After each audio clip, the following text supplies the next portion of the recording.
ಮಾಜಿ ಮುಖ್ಯಮಂತ್ರಿಗಳು, ಕೇಂದ್ರದ ಮಾಜಿ ಸಚಿವರು, ನಮ್ಮೆಲ್ಲರ ಆದರ್ಶಗಳಾದಂಥ ಮೊಯ್ಲಿ ಸಾಹೇಬ್ರೆ, ಮಧು ಬಂಗಾರಪ್ಪ ಸರ್, ಮಹಾದೇವಪ್ಪ ಸರ್, ಈ ಭಾಗದ ಶಾಸಕರಾದಂಥ ಸುನಿಲ್ ಕುಮಾರ್ ಅವರೇ,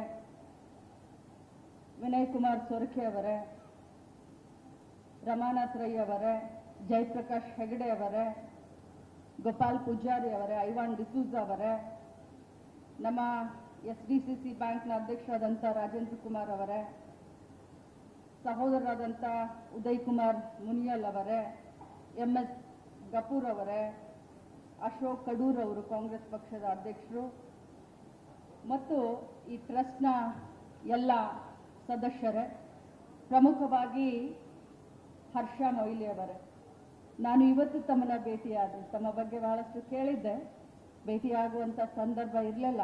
ಬಟ್ ಇವತ್ತು ತಮ್ಮನ್ನ ನಾನು ಮೊದಲೇ ಬಾರಿಗೆ ಭೇಟಿಯಾಗಿದ್ದೇನೆ. ಬಂಧುಗಳೇ, ಮೊಯ್ಲಿ ಸರು ಭಾಷಣ ಮಾಡಬೇಕಾದ್ರೆ ತಮ್ಮ ಜೀವನದ ಅತ್ಯಂತ ಕಹಿ ಘಟನೆಗಳು ಮತ್ತು ಕಹಿ ಸತ್ಯವನ್ನ ನಿಮ್ಮೆಲ್ಲರ ಎದುರುಗಡೆ ಹಂಚಿಕೊಂಡಿದ್ದಾರೆ. ನಾವು ಮುಖ್ಯಮಂತ್ರಿಗಳು ಮಾತನಾಡ್ತಾ ಇದ್ದಂಥ ಸಂದರ್ಭದಲ್ಲಿ ಮುಖ್ಯಮಂತ್ರಿಗಳು ಹೇಳಿದ್ರು, ಇಂಥ ಕಹಿ ಸತ್ಯಗಳೇ ಮನುಷ್ಯನನ್ನ ಎತ್ತರಕ್ಕೆ ತೆಗೆದುಕೊಂಡು ಹೋಗ್ತವೆ, ಅದರಲ್ಲಿ ಮೊಯ್ಲಿ ಅವರು ಆದರ್ಶವನ್ನು ಮೆರೆದಿದ್ದಾರೆ ಅಂತ ಮಾನ್ಯ ಮುಖ್ಯಮಂತ್ರಿಗಳು ಹೇಳಿದರು. 50 ದಶಕದ ವೀರಪ್ಪ ಮೊಯ್ಲಿ ಸಾಹೇಬರ ಸಾಮಾಜಿಕ ರಾಜಕೀಯ ಈ ಒಂದು ಕ್ಷೇತ್ರದಲ್ಲಿ 50 ದಶಕವನ್ನ ಅವರು ಪೂರ್ತಿ ಮಾಡಿದ್ದಾರೆ. ಮೊಯ್ಲಿ ಸಾಹೇಬರು ಅವರು ತಮ್ಮ ಭಾಷಣದಲ್ಲಿ ಹೇಳ್ತಾ ಇದ್ರು, ಅವರ ತಾಯಿ ಯಾವ ರೀತಿ ಇದ್ರು, ತಂದೆ ಯಾವ ರೀತಿ ಇದ್ರು, ಯಾವ ಉದಾರತೆಯಿಂದ ಸಿಕ್ಕಂತ ಜಮೀನನ್ನು ಕೂಡ ಅದು ನಮ್ಮದಲ್ಲ, ಅದು ದನಿಗಳದು ಅಂತ ವಾಪಸ್ ಕೊಟ್ಟಂತ ಆ ಒಂದು ತಂದೆ ತಾಯಿಯ ಮಗನಾಗಿ ತಮಗೆ ಆದಂತ ಅನ್ಯಾಯವನ್ನ ನೋಡಿಕೊಂಡು ಬೆಳೆದು ಒಂದು ದಿನ ಈ ರಾಜ್ಯದ ಮುಖ್ಯಮಂತ್ರಿ ಆಗ್ತಾರೆ, ಚುಕ್ಕಾಣಿಯನ್ನ ಹಿಡಿತಾರೆ ಅಂತಂದ್ರೆ ಆ ಮಗುವಿನ ಮನಸ್ಸಿನ ಮೇಲೆ ಆದಂತ ಪರಿಣಾಮ, ಅದು ಬೀಜ ಮೊಳಕೆ ಹೊಡೆದು ಅದು ಹೆಮ್ಮರವಾಗಿ ರಾಜ್ಯಕ್ಕೆ ಒಂದು ಆದರ್ಶಪ್ರಾಯವಾದಂತ ಸರ್ಕಾರವನ್ನ ಕೊಟ್ಟಂತ ಹೆಗ್ಗಳಿಕೆ ವೀರಪ್ಪ ಮೊಯ್ಲಿ ಸಾಹೇಬ್ರದು. ಮಹಾದೇವಪ್ಪ ಸರ್ ಹೇಳ್ತಾ ಇದ್ರು, ಬಡವರ ಮಕ್ಕಳಿಗೂ ಕೂಡ ಶಿಕ್ಷಣ ಅತ್ಯಂತ ಅವಶ್ಯಕತೆ ಇದೆ. ಅವರು ತಂದಂತ CETನೇ ಮುಂದೆ UPA ಸರ್ಕಾರ ಇದ್ದಾಗ ರೈಟ್ ಟು ಎಜುಕೇಶನ್ ಆಕ್ಟ್ ಆಗ್ಲಿಕ್ಕೆ ಅದು ಪ್ರೇರಣೆ ಆಯಿತು ಅಂತ ಬಹಳಷ್ಟು ಗಟ್ಟಿ ಧ್ವನಿಯಲ್ಲಿ ನಾನು ಹೇಳಲಿಕ್ಕೆ ಬಯಸ್ತೇನೆ. ಬಂಧುಗಳೇ, ಒಂದು ಮಾತನ್ನ ಹೇಳ್ತೀನಿ ನಾನು,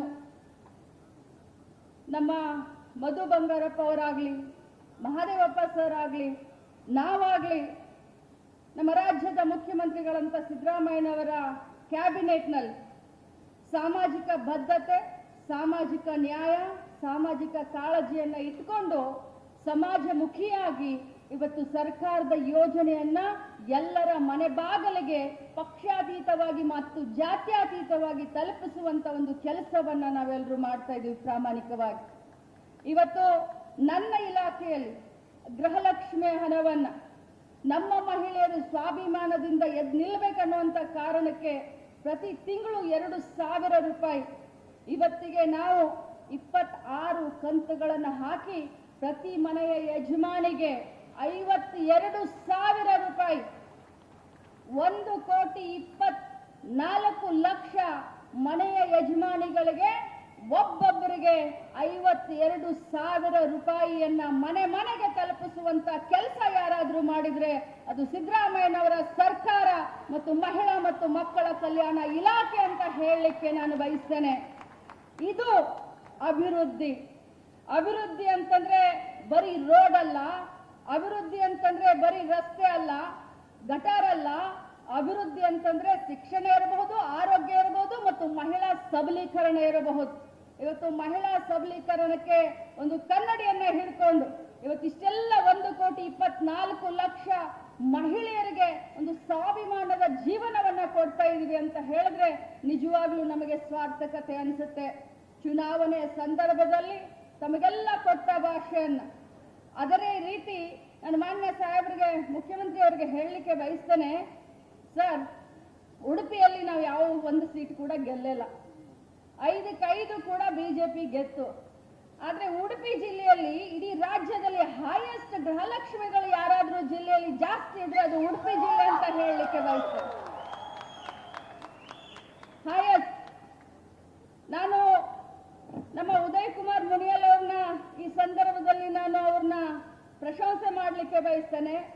ಇಡೀ ಕಾರ್ಕಳ ವಿಧಾನಸಭಾ ಕ್ಷೇತ್ರದಲ್ಲಿ ಸುತ್ತಾಟ್ ಈ ಒಂದು ಗೃಹಲಕ್ಷ್ಮಿಯ ಯೋಜನೆಯ ಒಂದು ಕಾರ್ಯಕ್ರಮವನ್ನ ಪ್ರತಿಯೊಂದು ಪಂಚಾಯಿತಿಯಲ್ಲಿ ಹೋಗಿ ಯಾರ್ಯಾರಿಗೆ ತಲುಪಲ್ಲ ಅಂತ ಎಲ್ಲ ಮಹಿಳೆಯರಿಗೆ ಆ ಯೋಜನೆ ತಲುಪೋ ಹಾಗೆ ನನ್ನ ಹತ್ರ ಬಂದು ಇಲಾಖೆ ಅಧಿಕಾರಿಗಳಿಗೆ ತುಂಬಾ ಕೊಡಬಾಡುವಂತ ಕಷ್ಟ ಕೊಟ್ಟು ಅವ್ರಿಗೂ ಕೂಡ ತಲುಪೋ ಹಾಗೆ ಕೆಲಸವನ್ನ ಮಾಡಿದವ್ರು ಯಾರಾದ್ರೂ ಇದ್ರೆ ಅದು ಉದಯ್ ಕುಮಾರ್ ಶೆಟ್ರು ಅಂತ ಹೇಳಲಿಕ್ಕೆ ನಾನು ಬಯಸ್ತೇನೆ. ಬಂಧುಗಳೇ, ಇವತ್ತು ಬಹಳಷ್ಟು ಅರ್ಥಪೂರ್ಣವಾದಂತ ಕಾರ್ಯಕ್ರಮ. ಮಹಾತ್ಮ ಗಾಂಧೀಜಿಯವರ ಹೆಸರಿಟ್ಟಂತ ಈ ಒಂದು ಶಾಲೆ 35 ವರ್ಷ ನಿಸ್ವಾರ್ಥತೆಯಿಂದ, ಯಾರು ಕೇಳಲಿಕ್ಕೆ ಸಾಧ್ಯವಿಲ್ಲ, ಯಾರು ಅಲ್ಲಿ ಇಲ್ಲಿ ಬೀದಿಯಲ್ಲಿ ಇದ್ದಂಥವ್ರು ಇರಬಹುದು ಅಥವಾ ಅನಿವಾರ್ಯ ಪರಿಸ್ಥಿತಿಯಲ್ಲಿ ಅವರಿಗೆ ಕಲಿಸ್ಲಿಕ್ಕೆ ಸಾಧ್ಯವಾದಂತ ಪರಿಸ್ಥಿತಿಯಲ್ಲಿ ಅಂತ ಮಕ್ಕಳನ್ನ ತಮ್ಮ ಶಾಲೆಯಲ್ಲಿ ಇಟ್ಕೊಂಡು ಯಾವುದೇ ರೀತಿಯಾದಂತ ಡೊನೇಷನ್ ಇರಬಹುದು, ಸ್ಕೂಲ್ ಫೀ ಇರಬಹುದು ಅಥವಾ ಊಟ ವಸತಿಯನ್ನ ಕೂಡ ಫ್ರೀಯಾಗಿ ಕೊಟ್ಟು ಆ ಮಕ್ಕಳ ಭವಿಷ್ಯವನ್ನ ರೂಪಿಸ್ತಾ ಇರುವಂತ ಈ ಮಹಾತ್ಮ ಗಾಂಧಿ ಶಾಲೆಗೆ 35 ವರ್ಷದ ವಾರ್ಷಿಕ ಸಂಭ್ರಮ. ಎಲ್ಲ ಮಕ್ಕಳು ಇಲ್ಲಿ ಕೂತ್ಕೊಂಡಿದ್ದಾರೆ. ಈ ಸಂದರ್ಭದಲ್ಲಿ ನಾನು ಆ ಮಕ್ಕಳ ಭವಿಷ್ಯ ಉಜ್ವಲವಾಗಲಿ ಅಂತ ಹಾರೈಸುತ್ತಾ, ಮಾನ್ಯ ಮಾಜಿ ಮುಖ್ಯಮಂತ್ರಿಗಳಾದಂಥ ವೀರಪ್ಪ ಮೊಯ್ಲಿ ಅವರು ತಮ್ಮ ಜೀವನ ಗಾಥೆಯನ್ನು ನಮಗೆಲ್ಲರಿಗೂ ಹೇಳಿದ್ರು. ನಮಗೆ ಮೊದಲೇ ನೀವು ಆದರ್ಶಪ್ರಾಯ, ಆದರೆ ನಿಮ್ಮ ಬಾಯಿಯಿಂದ ತಮ್ಮ ಜೀವನದ ಕಥೆಯನ್ನ ಕೇಳಿದ ಮೇಲೆ ಇನ್ನೂ ಜಾಸ್ತಿ ತಮ್ಮ ಬಗ್ಗೆ ಒಂದು ಗೌರವ ನಮಗೆಲ್ಲರಿಗೂ ಮೂಡಿತು ಅಂತ ಹೇಳ್ತಾ, ತಮ್ಮ ಮಾರ್ಗದರ್ಶನದಲ್ಲಿ ನಮ್ಮ ಪಕ್ಷ ಆಗಲಿ ನಾವಾಗಲಿ ಎಲ್ಲರೂ ನಡ್ಕೊಂಡು ಹೋಗ್ತೀವಿ ಅನ್ನೋಂಥ ಮಾತನ್ನ ಹೇಳಿ ಹರ್ಷ ಅವರಿಗೆ ಮತ್ತು ಈ ಟ್ರಸ್ಟಿನ ಹಳೆಯ ಮತ್ತು ಹೊಸ ಎಲ್ಲ ಸದಸ್ಯರಿಗೆ ಅಭಿನಂದನೆಯನ್ನು ಸಲ್ಲಿಸಿ ನನ್ನ ಮಾತನ್ನ ಮುಗಿಸ್ತೇನೆ. ಜೈ ಹಿಂದ್, ಜೈ ಕರ್ನಾಟಕ. ಮಾನ್ಯ ಮುಖ್ಯಮಂತ್ರಿಗಳ ಭಾಷಣ ಕೂಡ ಇದೆ. ನಾನು ಜಾಸ್ತಿ ಹೊತ್ತನ್ನು ತೆಗೆದುಕೊಳ್ಳದೆ ಇವತ್ತಿನ ಕಿಸಾನ್ ಸಭಾ ಟ್ರಸ್ಟ್ ಸಭಾಭವನ ಉದ್ಘಾಟನೆ, ಭಾರತ ರತ್ನ ಶ್ರೀ ಡಾಕ್ಟರ್ BR ಅಂಬೇಡ್ಕರ್ ಭವನದ ಉದ್ಘಾಟನೆ, ಅದೇ ರೀತಿ ಈ ಒಂದು ಮಹಾತ್ಮ ಗಾಂಧಿ ವಸತಿ ಶಾಲೆಯ 35ನೇ ವರ್ಷದ ವಾರ್ಷಿಕೋತ್ಸವದ ಸಂಭ್ರಮ, ಈ ಒಂದು ಕಾರ್ಯಕ್ರಮದಲ್ಲಿ ಭಾಗವಹಿಸಿದಂಥ ನಮ್ಮ ರಾಜ್ಯದ ಹೆಮ್ಮೆಯ ಮುಖ್ಯಮಂತ್ರಿಗಳಾದಂಥ ಶ್ರೀ ಸಿದ್ದರಾಮಯ್ಯ ಸರ್, ಅದೇ ರೀತಿ ಈ ಒಂದು ಕಿಸಾನ್ ಸಭಾ ಟ್ರಸ್ಟ್ನ ಸಂಸ್ಥಾಪಕರು, ನಮ್ಮ ರಾಜ್ಯದ ಮಾಜಿ ಮುಖ್ಯಮಂತ್ರಿಗಳು, ಕೇಂದ್ರದ ಮಾಜಿ ಸಚಿವರು, ನಮ್ಮೆಲ್ಲರ ಆದರ್ಶಗಳಾದಂಥ ಮೊಯ್ಲಿ ಸಾಹೇಬ್ರೆ, ಮಧು ಬಂಗಾರಪ್ಪ ಸರ್, ಮಹಾದೇವಪ್ಪ ಸರ್, ಈ ಭಾಗದ ಶಾಸಕರಾದಂಥ ಸುನಿಲ್ ಕುಮಾರ್ ಅವರೇ,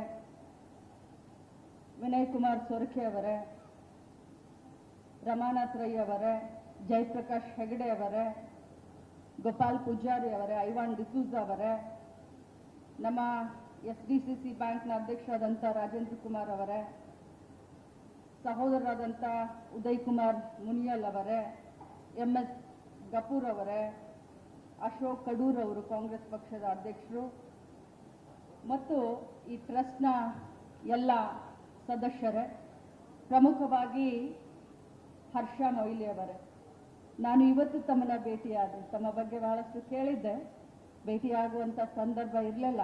ಬಟ್ ಇವತ್ತು ತಮ್ಮನ್ನ ನಾನು ಮೊದಲೇ ಬಾರಿಗೆ ಭೇಟಿಯಾಗಿದ್ದೇನೆ. ಬಂಧುಗಳೇ, ಮೊಯ್ಲಿ ಸರು ಭಾಷಣ ಮಾಡಬೇಕಾದ್ರೆ ತಮ್ಮ ಜೀವನದ ಅತ್ಯಂತ ಕಹಿ ಘಟನೆಗಳು ಮತ್ತು ಕಹಿ ಸತ್ಯವನ್ನ ನಿಮ್ಮೆಲ್ಲರ ಎದುರುಗಡೆ ಹಂಚಿಕೊಂಡಿದ್ದಾರೆ. ನಾವು ಮುಖ್ಯಮಂತ್ರಿಗಳು ಮಾತನಾಡ್ತಾ ಇದ್ದಂಥ ಸಂದರ್ಭದಲ್ಲಿ ಮುಖ್ಯಮಂತ್ರಿಗಳು ಹೇಳಿದ್ರು, ಇಂಥ ಕಹಿ ಸತ್ಯಗಳೇ ಮನುಷ್ಯನನ್ನ ಎತ್ತರಕ್ಕೆ ತೆಗೆದುಕೊಂಡು ಹೋಗ್ತವೆ, ಅದರಲ್ಲಿ ಮೊಯ್ಲಿ ಅವರು ಆದರ್ಶವನ್ನು ಮೆರೆದಿದ್ದಾರೆ ಅಂತ ಮಾನ್ಯ ಮುಖ್ಯಮಂತ್ರಿಗಳು ಹೇಳಿದರು. 50 ದಶಕದ ವೀರಪ್ಪ ಮೊಯ್ಲಿ ಸಾಹೇಬರ ಸಾಮಾಜಿಕ ರಾಜಕೀಯ ಈ ಒಂದು ಕ್ಷೇತ್ರದಲ್ಲಿ 50 ದಶಕವನ್ನ ಅವರು ಪೂರ್ತಿ ಮಾಡಿದ್ದಾರೆ. ಮೊಯ್ಲಿ ಸಾಹೇಬರು ಅವ್ರು ತಮ್ಮ ಭಾಷಣದಲ್ಲಿ ಹೇಳ್ತಾ ಇದ್ರು, ಅವರ ತಾಯಿ ಯಾವ ರೀತಿ ಇದ್ರು, ತಂದೆ ಯಾವ ರೀತಿ ಇದ್ರು, ಯಾವ ಉದಾರತೆಯಿಂದ ಸಿಕ್ಕಂತ ಜಮೀನನ್ನು ಕೂಡ ಅದು ನಮ್ಮದಲ್ಲ, ಅದು ದನಿಗಳದು ಅಂತ ವಾಪಸ್ ಕೊಟ್ಟಂತ ಆ ಒಂದು ತಂದೆ ತಾಯಿಯ ಮಗನಾಗಿ ತಮಗೆ ಆದಂತ ಅನ್ಯಾಯವನ್ನ ನೋಡಿಕೊಂಡು ಬೆಳೆದು ಒಂದು ದಿನ ಈ ರಾಜ್ಯದ ಮುಖ್ಯಮಂತ್ರಿ ಆಗ್ತಾರೆ, ಚುಕ್ಕಾಣಿಯನ್ನ ಹಿಡಿತಾರೆ ಅಂತಂದ್ರೆ ಆ ಮಗುವಿನ ಮನಸ್ಸಿನ ಮೇಲೆ ಆದಂತ